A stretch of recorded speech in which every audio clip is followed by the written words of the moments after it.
This film shows a real advertising media presentation. The campaign was for the Financial Times, the world-leading business newspaper. The main aim of the campaign was to stem a year-on-year decrease in sales. I'm Product Marketing Manager for the Financial Times across Europe, Middle East and Africa. I'm responsible for advertising our brand, the FT, but also our newspaper products. My job title is Account Director, and basically what I do is I'm the main point of contact, day-to-day contact with the client. And an advertising agency is made up of many different departments, for example, the creative department, strategic planning, TV production, print production. And my job is to coordinate with all those departments so that the client doesn't have to talk separately to all those people and they just talk to me. And ultimately, I work with the client from the beginning to the end of a project and make sure that the project's done sort of on time with the right creative solution and on budget as well. My job title is Senior Planner Buyer, which means I plan and buy the media schedules for my clients. So I plan the shape of the media schedules, which magazines, which posters, and then I go and buy the actual media space so the adverts appear.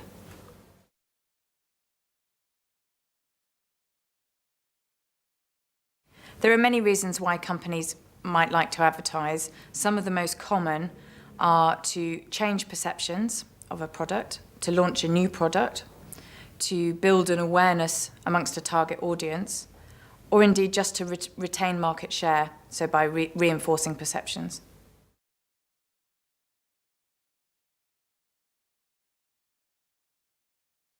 There are a number of phases to creating an advertising campaign. The first phase is very much data gathering internally within the organisation. So that may be getting information from editorial on a new product supplement, for example. The second stage is then to put together a brief where we would consider the audience, the communication need that would reflect the business need, and then we would pull that together for both the advertising agency and the media agency, who would then develop their own briefs from there. The next phase is very much the agencies working together to come back with a solution and a recommendation. The sort of process of creating an advertising campaign for a client is basically that we would get a brief from the client, a written brief, which we would then turn into what we call a creative brief, and I would work with a planner to do that. And a creative brief is worded differently from the client brief because it's designed to stimulate the creative team. Once we'd done the creative brief and we'd agreed it with the client, we would then brief a creative team and give them some time to think up some ideas. We would then see those ideas and make sure that they tallied with the creative brief, and if we were happy that they did, then we'd go and present the creative work to the client. And then there's a process of agreeing the creative work with the client, making any changes they want, going sort of back and forward till we're all happy. And then we basically go into the production phase. So, if it's a poster, for example, you might have a photography shoot. If it's TV, you'd be working out who you wanted your director to be and setting up the TV shoot. And it sort of goes from there.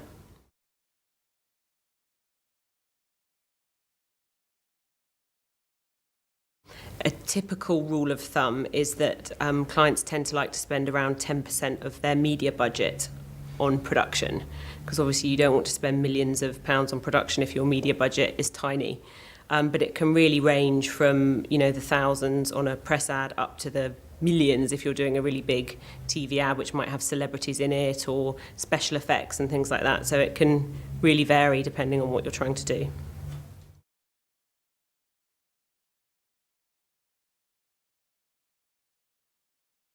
For this particular campaign, we analysed our sales figures and patterns over a number of years and identified a need to stem the decline in circulation by defending our readership.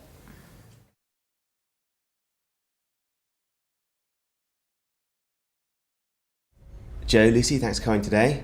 I'd like to take you through our proposals for the media plans for the forthcoming campaign. As you know, there are some editorial changes happening at the Financial Times. This means two things for us. Firstly, the paper will be able to and will reach a new reading audience. And secondly, we'll be able to strengthen our existing readership through the expansion of the existing product. So the core readership is 2.7 million people. Those are the current active readers of the FT. And then the broader readership, who we hope to reach with this expanded editorial, encompasses 4.1 million people. That's all broadsheet readers who have an interest in business and company news. The next element of the campaign will be taxis. These are a great way to reach both of your audiences, especially in areas such as London, where we can really penetrate key areas such as the city, and then the broader West End and Central London to reach the broader broadsheet audience. We'll kick off from May with these, with a good weight of 200 or so taxis.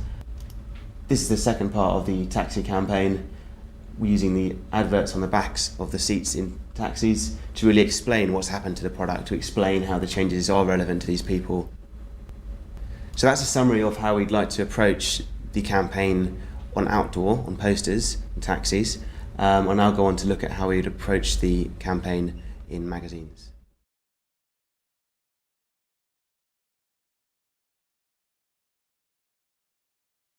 We'll measure the success of the campaign by looking at the audited figures for newspaper circulation. We will compare this month on month and year on year.